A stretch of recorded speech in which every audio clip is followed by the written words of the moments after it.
My name is Maz. I am a partner manager at YouTube. And essentially what that means is I look after content creators. My favorite metric, and I feel like the metric that probably tells you the most, is watch time. Yeah. And watch time is a great way to kind of low-key see whether people are enjoying your content. I should probably tell you that we have a special announcement. Okay.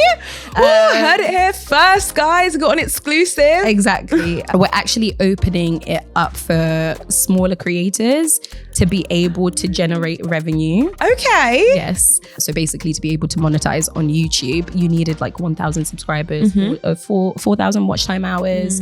But now it's changed into... Oh my God. Hello, Maz. Hello. Thank you so much for joining me. Thank you for having me. I feel special. I feel like a creator. I was just saying, I feel like a creator. This is... You are. You're the interviewee, guest of honor. I have been trying to get you on this for how long have I? It's been a couple It's months. been a bit. A minute. It's been a bit. You're playing hard to get, but I was persistent. Yeah, no, thank you. I'm really excited. I'm so excited. So why don't we start by you giving us a bit of an introduction as to who you are? So obviously my name is Maz. I am a partner manager at YouTube. And essentially what that means is I look after content creators such as Jade. And more specifically, since I started my journey at YouTube, so I've been in the team or at YouTube for about nearly 2.5 years now, which is mad to me. But I thought it was longer for some reason.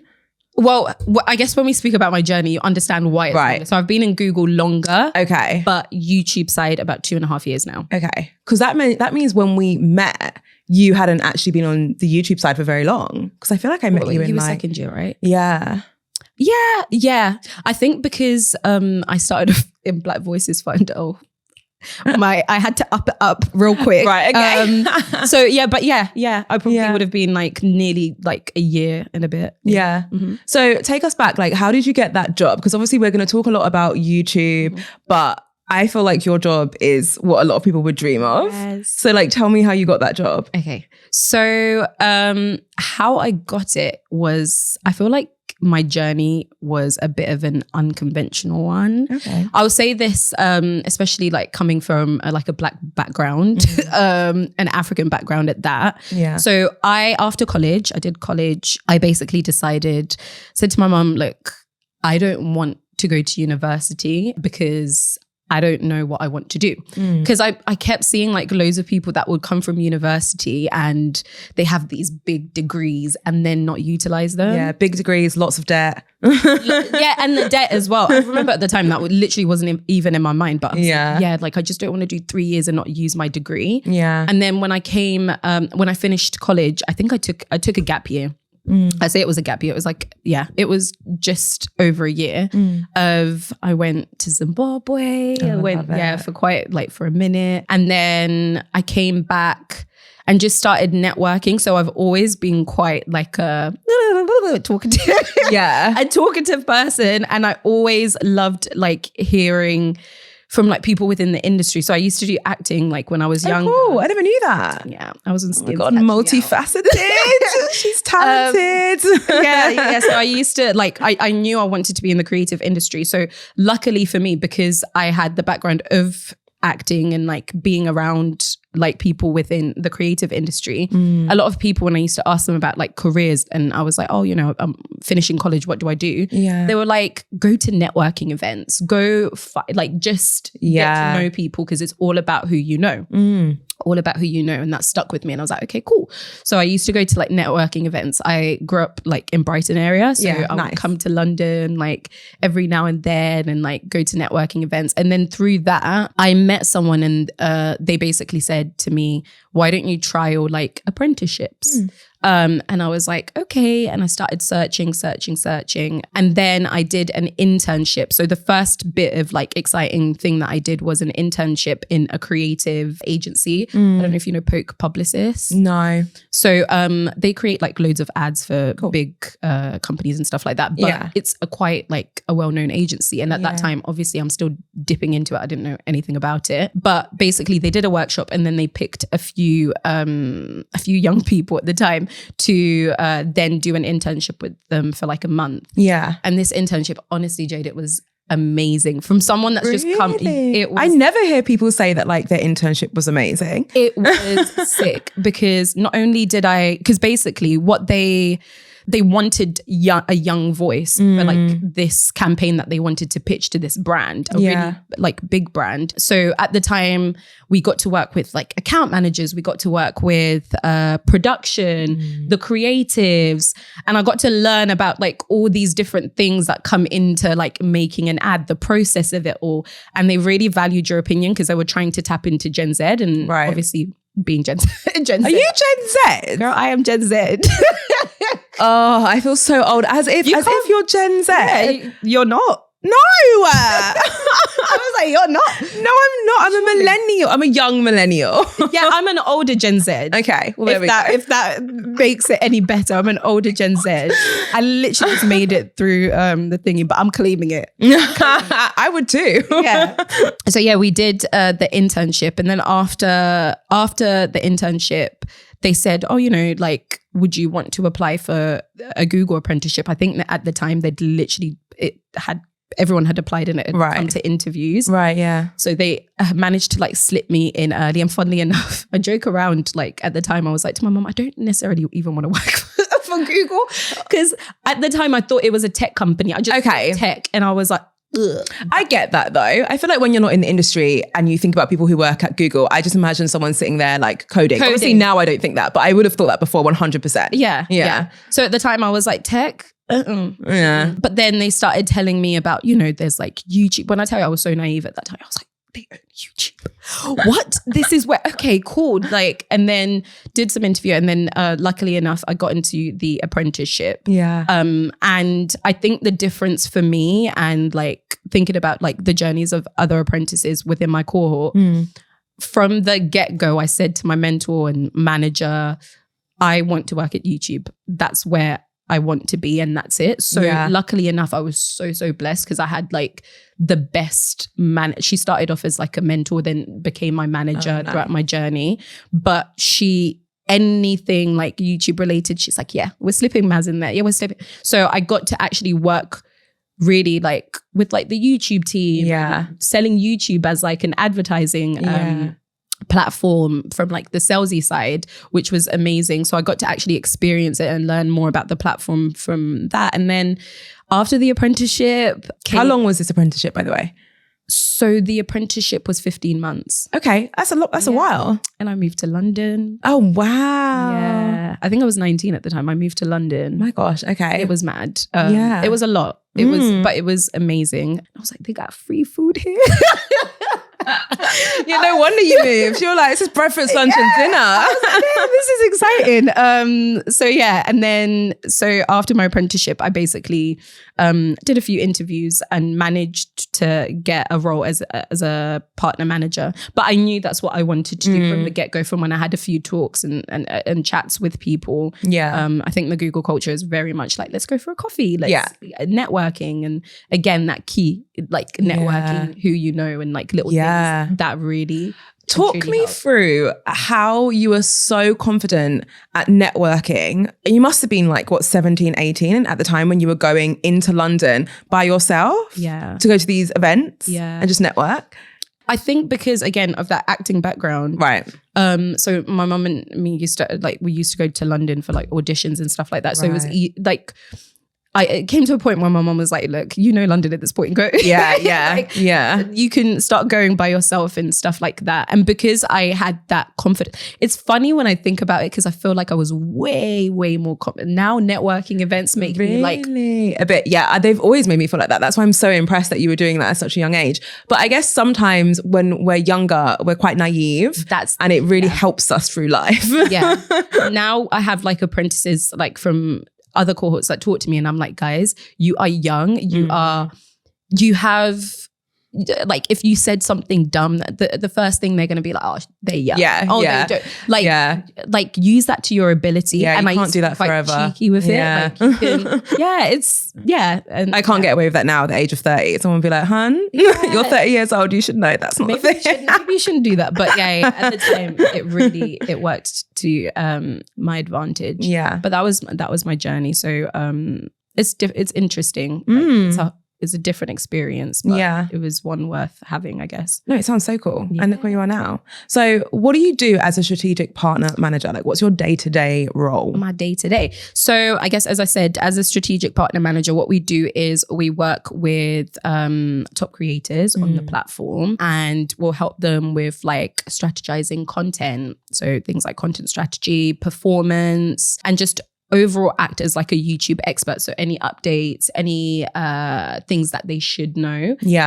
This is where we would like, I would be kind of like their main point of contact. And how many creators do you currently work with? Because this bit has always blown my mind, because I know you like work with so many creators and I just do not understand how you have the time. So like, do you even know? Do you know the number? At the moment, I think because I have a bit more of a complex portfolio because of like the Black Voices Fund, I think I have around 60 to 70 creators. Insane. Like I can't remember that many people's name. Honestly, you do. You get to know people. But about 60 to 70. Some people have like up to 100. But yeah, like I think YouTube's goal and our team's goal is just to try and scale and get as many creators, partner managers, and like try and help them as much as we can. So it's absolutely worth it. I still can't get over that. That number is absolutely wild. So let's talk about Black Voices, because that's actually how we met. So I was actually part of YouTube Black Voices class of 2022, which I applied for in like the middle of 2021. And by that point, I'd been on YouTube for like 6 to 7 months. And I remember saying to my partner, Jamie, like, am I an idiot? Like, should I even do this? I feel like I was completely wasting my time. Spoiler alert, it was not a waste of time. No, not at all. Not a waste of time. Definitely wouldn't be here with Maz, but probably wouldn't even be in the studio doing this if I had never have joined. So it definitely was not a waste of time. Wow. But can you tell us a bit about what it is? Yeah, of course. So the Black Voices Fund is a program that started in 2020. So in the midst of George Floyd's death, basically Google wanted to create a program where we can help grow and amplify Black creators. And it's a global program. So we have, it's in the US, it's in Kenya, it's in Nigeria, Ghana, Canada as well, which was a new market this year. So I look after specifically the UK creators. And it's gone on for about three years now. And essentially these creators have 3 key main things. So the first thing that you have is obviously a partner manager. So we help you with your channel, with growth, strategic value, etc. And then you have funding to help you in basically whatever you choose to do with it. But the goal is for you to be the best creator that you can be. So some people have used it for therapy. Some people have used it for studios, like being able to book studios, and in turn that means they can produce more content. And then the last bit is they get programming, so tailored programming with YouTube experts, industry experts. We had Patricia Brightwood. And that was your cohort, wasn't it? Yeah, it was. Exactly. But and we try and tap into like cultural moments and really try and amplify the voices of our underrepresented Black creators. Absolutely love it. It's such an amazing program. Okay, so for anyone listening, do you have any tips or advice as to how they could join like the YouTube Black community? Yes. So Jade, I'll provide you with a link. Maybe I'll link it below. Yes, I shall. The link below. But yes, they can join the YouTube Black community for all of our creators that are within YPP, so the YouTube Partner Program. We have workshops, educational events, etc., that you guys can get involved in, and it's open to probably a wider spread of our Black creators. So I would advise that you guys you go onto that. Cool. Okay, perfect. All right. So I do want to move on to talk about YouTube, but before we do that, I have a question that I've wanted to ask you for a while, because I feel like every time I see you, you've just been somewhere like insane. Like you've been to some event, you've met some celeb, and I'm like, what is going on? Like your stories, I'm like, what is happening? Wow. Who would you say is like the best celeb you've ever met, would you say? The best. See, it's so funny because your response then is like, oh my God, how do I choose? But for most of us, we're like, what do you mean? No one. I don't know whether it's like your my favorite? gosh. No, Jade. So we have someone that works within our creative marketing. Shout out to Lucy, who is like the plug. She managed to get a few of us access to like this Vogue event. It was a charity event. It was so like super, super cool. And I got to bring some of my my creators, like Lydia Dinger was nice. there, Shout out to Lydia. And she was there. And it was amazing. But we were in a room full of like insane. Yeah, because what's funny is that because I've worked with creators and I'm someone that like I look up to you guys. Honestly, because also now I know what goes on behind it. Like, I'm like, you guys are amazing, and I'm always like low key, like keep it in, don't get starstruck. But then when we went to that Vogue event, honestly, I was just there like. It came to the point where my creators had to introduce me. That's so funny. But my biggest one was, is it Zoe Saldana? Oh, I know who you mean. From Guardians of the Galaxy. Yes. Oh, wow. What was she like? I feel like I saw your stories from this. Yo, I feel like I'll show you a picture later. What was she like? We saw her in the bathroom.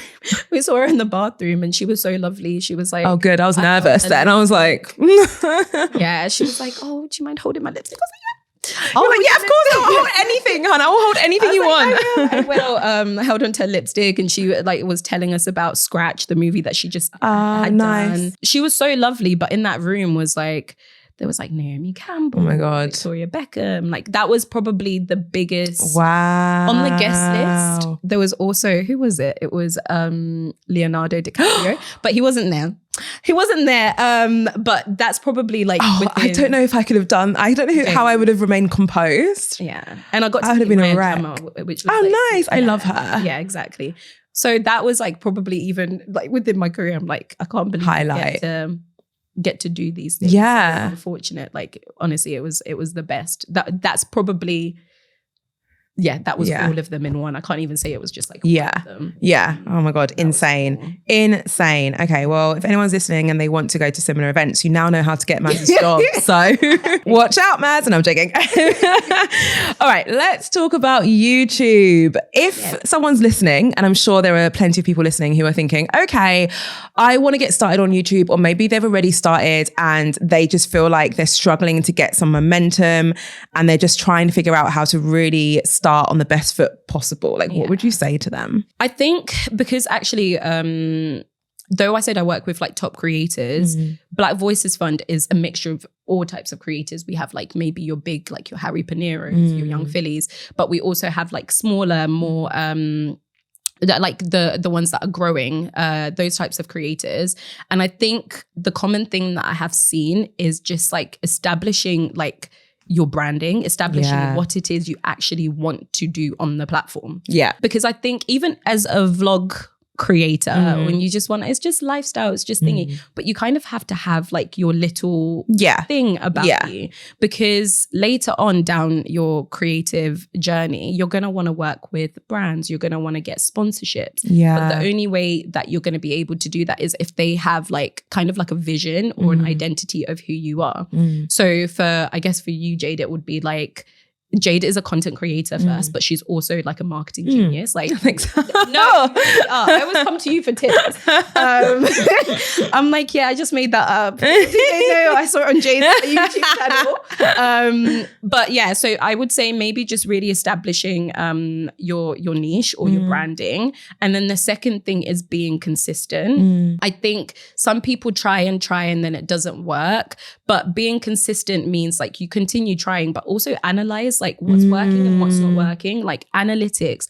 If you don't like data, I'm sorry, but data really does help you like determine what is it your audience wants to do. You might do beauty, but do they want to see more of your skincare routine? Do they want to see your nighttime routine? I don't know. But being able to actually see these things within analytics and like kind of honing into your community. Because I think also another thing is with smaller creators is they just want a big community. And I think the beautiful thing with YouTube is that if you really hone into the community that you have right there and understand them, and like YouTube audiences are very loyal. Yeah. Exactly. So for you need to concentrate on the audience that you have there and keep feeding them so they keep coming back. Yeah. And then in turn, like later on, you know, you can start like trying to reach the mass and stuff like that. But yeah, I think those are the things I would probably say to someone that's like starting off. And also just have fun. Have fun, because I feel like now content creation like has become this thing, like I just need to make money. I just need to make money. It's become such an industry now, isn't it? Yeah. And that's great. Like obviously that's like a big advantage to it, but also like your audience can see when you're not passionate about something. Gosh, yes, that's so true. Yeah. They really can. It's like when people pick niches because they think, well, this is the niche that's going to make me the most money. But then if you don't enjoy creating content about that niche, you're not going to stick with it. And as you said, your audience can sense. Yeah. Like I won't even let myself film if I'm like, you know, if you're just in a bit of a mood, which I'm a bit moody. So every now and then I'll be like, all right, I'm just not feeling it. Yeah. And I know if I try and film, that's going to come off on camera, and then people can sense it. Like people can pick up on it, and then people don't stick with me for as long, and it doesn't have the same impact. So like it's incredible what your audience can pick up on. Yeah. And it like, I think a major part of my job really and truly is like sometimes telling people take a break, take a minute. Like well-being is so important. Like you said, if your audience can see like, okay, Jada is tired. Like she's churning content for us, but she's tired. Like look after yourself and just continue trying to like inspire yourself as a creator, and meet other creators as well. Because that helps, like having a little bit of like a support system, people that understand what type of issues you're going through. And I think even with the Black Voices Fund, that's been one of the most amazing things that I've seen come out of it. Like they help each other with everything. Half the time it's like, oh, I wanted to ask you this, but this person. And you're like, okay. Okay. But Yeah. I love what you said about the analytics, because YouTube analytics are like no other. Yeah. Like there is no other platform what gives you so much data. So it allows you to get to the point where it's like, if I know, for example, we've had a few videos that haven't performed as well as maybe some of my other content, you can actually use your analytics to figure out why. And I know that for some people, you're like, well, of course, that's what your analytics are for. But that is not the case on most platforms. They're going to give you generic data and you're going to be like, okay, like I know how it performed, but I don't really know what element I need to change to make it better. Whereas on YouTube, if a video doesn't perform well, I can look at my analytics and say, okay, well, my click-through rate, the percentage of people who were clicking on the video was lower than normal. So that's why it wasn't performing as well. Or maybe my retention, people didn't stick with the video for as long. So maybe that's why it's not performing. Yeah. Like it allows you to get so granular with that, which is like my favorite thing about the platform. Yeah, no, I think you're absolutely right. And I think one of the things that I usually get from creators is like, when we're looking at like the metrics that creators mostly focus on, it's always like subscribers and views. And those are the two key ones that I always hear about. But my favorite metric, and I feel like the metric that probably tells you the most, is watch time. Yeah. That tells you way more about your audience than you would think. Like at what point are people like coming off? Yeah. At what point? Yeah, exactly. Are they dipping? What percentage of your audience is returning? Yeah. And like, I feel like you can just, at what point are they engaging with it, liking, commenting, subscribing? Yeah. That tells you a bit more than just views, because, and I always say this, like you can have like millions of views, but they're watching it for 1 minute. Like really, is there any value? Yeah. Like, you want people to be able to watch within those millions of views, to watch like 15 minutes. Yeah. X amount of, good percentage of your video. Yeah. So I think like watch time is a great way to kind of low key see whether your content is, people are enjoying your content. Yeah. Because obviously the longer that they're watching it, then the probability is because they're enjoying it. Yeah, it's a good sign. Yeah. It's really interesting because I feel like you've mentioned a few times, like the way I always refer to it is like width in terms of casting a wide net and just reaching loads of people, versus depth. So like how deep are you actually with the people, like with the people who follow you? Yeah. You know, I like to give things just random names. when when my creators hear me saying this, yeah, I told her to say that. I've been saying that, but yeah. But it's a conversation that I always have with like creators who I work with or who I know.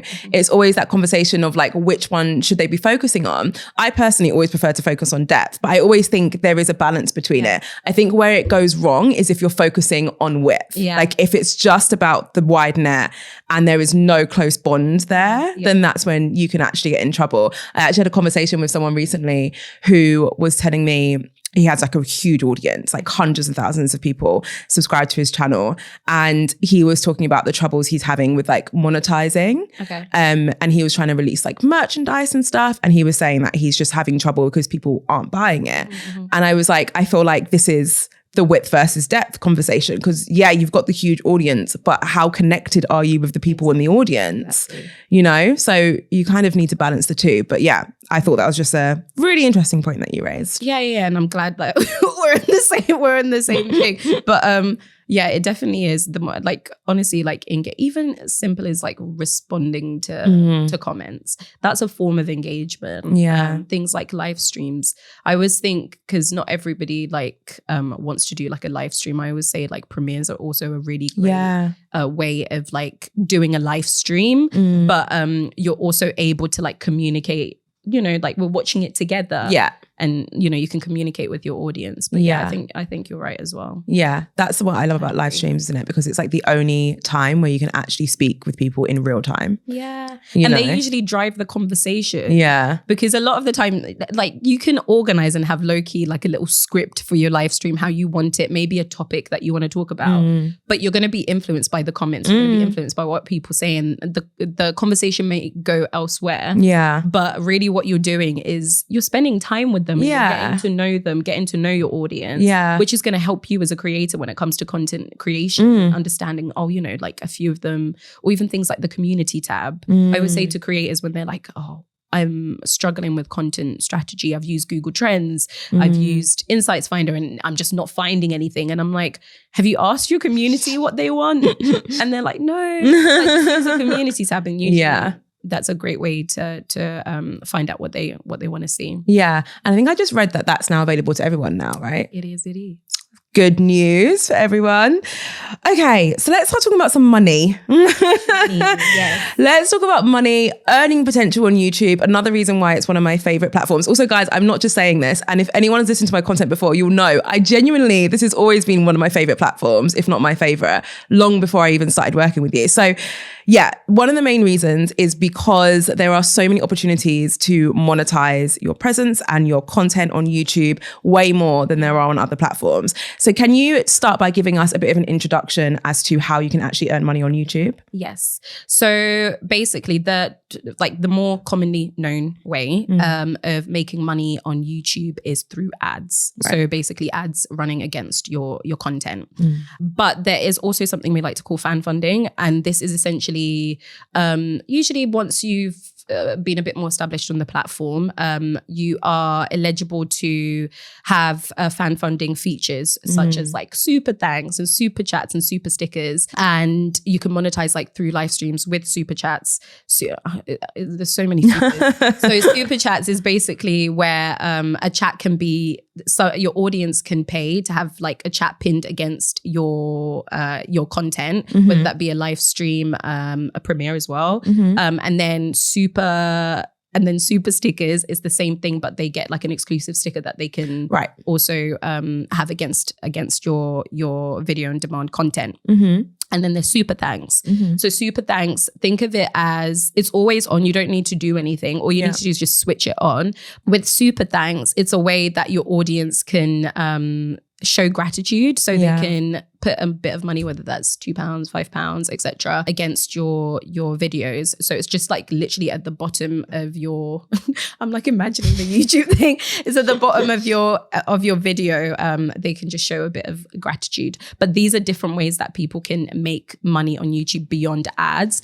And then there is also things like merch, where you can sell personalized merchandise, whether that be like jumpers, mugs, etc. But you can put it against your channel as well, so your audience can see that. And now you're actually able to pin it against your live streams. So if you're live streaming, you're able to actually just sell your content live, and everyone can buy it that way as well. And then there is memberships. Yes, did I tell you that I launched my membership? No, you did not. I have finally launched it. It only took me a year after you told me that I should do it. No. You're a busy woman, and I feel like I'm happy to hear that you finally launched it. Yes, I did. But yeah, so memberships is a way that I always say for like your beehive audience, like the people that is such a good like analogy of it, yeah. Where the people are really about you.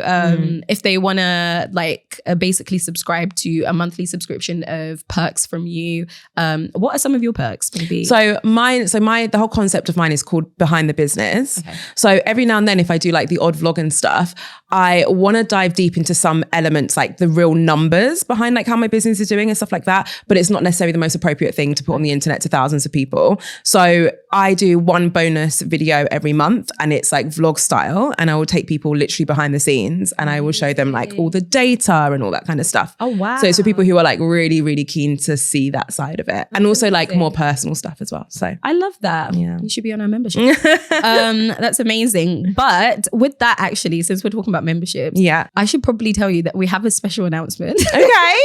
Heard it here first, guys. Got an exclusive. Exactly. First, actually, there's one thing that you said where, and I know you said it was like your personal choice, where you said you feel like YouTube is like kind of number one when it comes to like making money. There was actually new research that came out that did verify like a lot of people think that YouTube is the number one platform. Not just me. Creators think YouTube is the number one platform for making money. With that being said, we're actually opening it up for smaller creators to be able to generate revenue. Okay. Yes. So if you remember when we were talking about all the fan funding, just quickly. So if you remember, to be eligible for the YouTube partner program, so basically to be able to monetize on YouTube, you needed like 1,000 subscribers, 4,000 watch time hours. But now it's changed into, so you need 500 subscribers. Okay. So that's being cut in half. Oh my God. I literally am thinking of channels right now who I'm like, oh my God, they're going to be so happy. Yeah. And then you need 3 public uploads within the last 90 days. Okay. And then the other thing is either you have 3K watch time hours within the last 365 days. Yeah. Or you can have 3 million shorts views in the last 90 days. And then no active community guideline strikes, please. Hold on, because that is insane news. Yes. When was the last time that was changed? Surely it's been at 4,000 watch hours, like 1,000 for quite some time. While. And then the shorts one as well, isn't that reduced? Because wasn't it before like 9 million or something views? And now it's gone down as well. And the watch time hours, I think that's gone down from 4 to 3. So this is massive. That's so exciting. Yeah. And I feel like when I heard about it, I was so excited because like I said to you, I dabbled in YouTube. When I wanted to be a content creator, that was one of the things where I was like, oh, it's going to take a minute to start making money on the platform. But I think when we think about it, like it means YouTube really is investing like not only creatively, like emotionally, but mostly financially when it comes to our creators. It's really exciting. Oh my God, that's so exciting. As you were talking, I was thinking of all the content I'm going to make to talk about this. Yes. Well, you are one of the first to know. Yes, I know I'm going to have it ready. Yes. For the announcement. It's going to be live. Everyone's going to be like, how did Jade already know? Yes. Got the hookup. That's incredible. Just if there are creators that do want to know whether they're eligible and stuff like that, you can find it in the Earn tab. But you also get an email just to let you know that you qualify. God, that's so exciting. There's going to be so many people. Like, I mean, literally thousands and thousands of accounts you can now monetize. Yeah. Oh, what a great update. I'm excited. I'm so happy. I was like, duh. But yeah, I'm really excited because it just means more creators can jump on. Because I know so many people are hesitant to come onto YouTube because there is so many like creators on there. But anyone that was thinking about not doing it, now's your time. Don't let anyone ever tell you it's too late. That's, oh my God, I hear that all the time. Oh, it's too late to start YouTube. Oh, even like it's too late to start a podcast. I'm like, who is making up these timelines? Where are these coming from? Innit? Yeah, exactly. Where are these coming from? I feel like one person said it once and everyone just copied it. No one was like, hold on, why do you feel that way? Yeah. Show me some data to back up this claim. Yeah. And now everyone just spreads it. It's not too late. If anything, this is the perfect time. Yeah, I'm like, if anything, this encourages you to jump onto YouTube. Oh my God, how exciting. Okay, so if someone said to you, I just need like one piece of advice, regardless of where they're at in their journey when it comes to YouTube and making it like a real thing, what would you say to them? Like, what's your best advice for a YouTube creator? Like one thing. That's hard. I think it's, honestly, I think with anything, you just have to, it's going to sound so cliche. So cliche, but you just have to have passion. Like, do something that you are passionate about, because that passion will drive you when, the watch time is down, when the views may be low, or maybe you're not generating as much revenue as you would like. But if you enjoy what you are doing, like we kept talking about, like it really is shown on camera and people will see this. And when you're passionate about something and someone resonates with that, it's like one of the best ways to connect with someone. I think that's it. And also maybe consistency. Yeah, I think that's such a good piece of advice. But passion will drive your consistency. Yes, so, exactly. Yeah. So the two work. Okay, so you work with a bunch of creators, 60, as we've now clarified. In terms of some of the biggest creators you work with, can you give us like a bit of a flavor as to some of the creators you've worked with? The big creators. Or just ones that people might recognize. Yeah. So as I said, I'm lucky so within that, like 60, half of them are within Black Voices Fund. Yeah. So I actually have a whole nother bunch that are not within. Oh, okay. just another group. Yeah, not a big deal. Not within the program.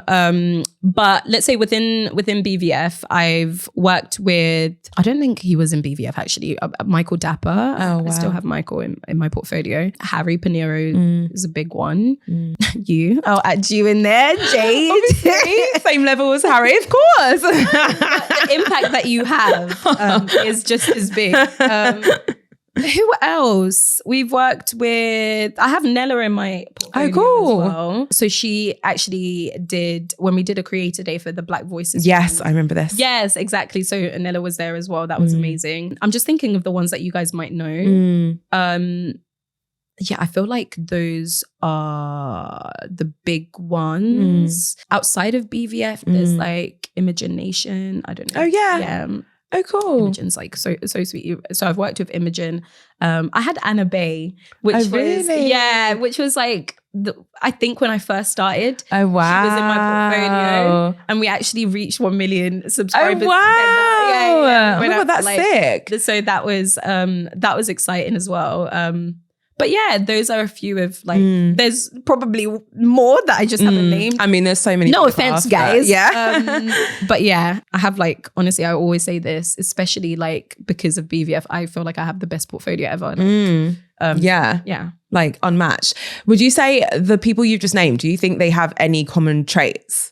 You know, when you kind of reverse engineer people's success and you think, okay, well, these are people who have seen huge success as a creator. Like, do you think there's anything that they all do that's similar? I think it goes back to, I'm not going to say consistency because I feel like the bigger you get, the harder it is to create content. But I think it goes back again to that passion. They're really passionate about creating content and like honing into their audience. I know with Michael, he really cares about like what his audience wants to see from him. Yeah, I would say it's that passion again, and they're people and just great personalities in general. So it's easy for their audience to connect with them. I'm trying to think from a strategic side, like I guess they test out different content. Okay. So when we think of someone like Nella, like I think she is really diversified, like the different types of content that she does, even though at the moment it's not necessarily proactive on YouTube, but outside of it, like the opportunity. Yeah, she's like hosting shows and stuff. Yeah, exactly. Yeah. So that's like an example of an element that I see with like big creators. For sure. Yeah.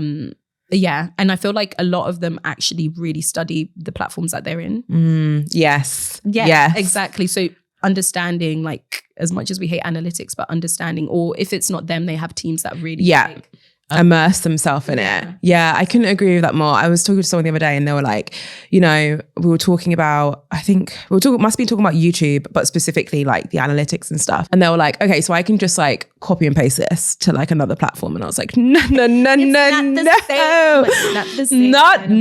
same. Yeah. None of them are the same. You've got to immerse yourself in the platform for it to really work, because otherwise you're not giving yourself a proper shot, I don't think, if you're really, really immersing yourself. Okay, well, do you know what? I've got one final question, which I just have to ask you because I know there'll be someone listening, like screaming this at their phone. YouTube Shorts. Oh gosh. Yes. Should we be creating more shorts? And if so, why? I think absolutely you should be creating more shorts. I think at least within the last couple of months, what we've seen is a bit of a shift. I think many people are coming from other platforms that we shall not name, other short form platforms onto YouTube, because again, the one thing about YouTube is we care about creators. Yeah, we care about like the three things that I talked about, like emotionally, creatively, and most importantly, like financially. And I think when it comes to shorts at the moment, the fact that you're able to monetize off of short form content, game changer. Exactly. And shorts hasn't been around for that long, and we've been able to get to a stage where now you can you're just showing everyone else up. Everyone else is like, oh, we just can't figure out a way to like effectively allow people to earn money, and you guys were like, no, we've got it, don't worry. yeah exactly. So there's that, so you can actually generate some revenue from it. And also there's different ways that creators use shorts. So I have creators that use them to market their longer form content and be able to like bring in more audience, more subscribers, etc., for like discoverability. And then so that's like marketing. There's some people that use shorts to test out new content.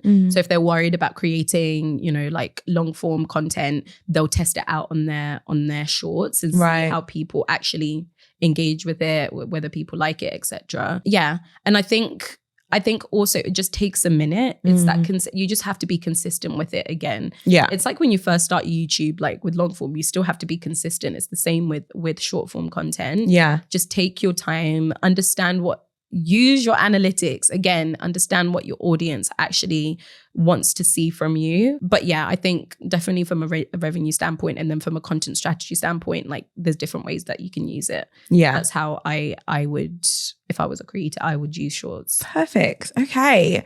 Well, that's all we've got time for. This was such a great chat. Oh my God, I can't wait for this to go live. Thank you so much for joining us. Thank you for having me. Thank you so much. Yeah, of course. Anything that we reference throughout this episode, I will put in the show notes below. Don't worry. And yeah, thank you again. One thing I will say. Oh yeah. I'll say two things. Okay. The first one is if, because I feel like this is probably a question if anyone wants to reach out. Oh yeah. Feel free to reach out to me on my LinkedIn and also my Instagram. I am a little bit proactive in my DMs sometimes. Okay, great. I'm happy to like always speak to you. To be within the partner program, it is invitation only, but I'm always here. And then the last thing is just to say I'm proud of you.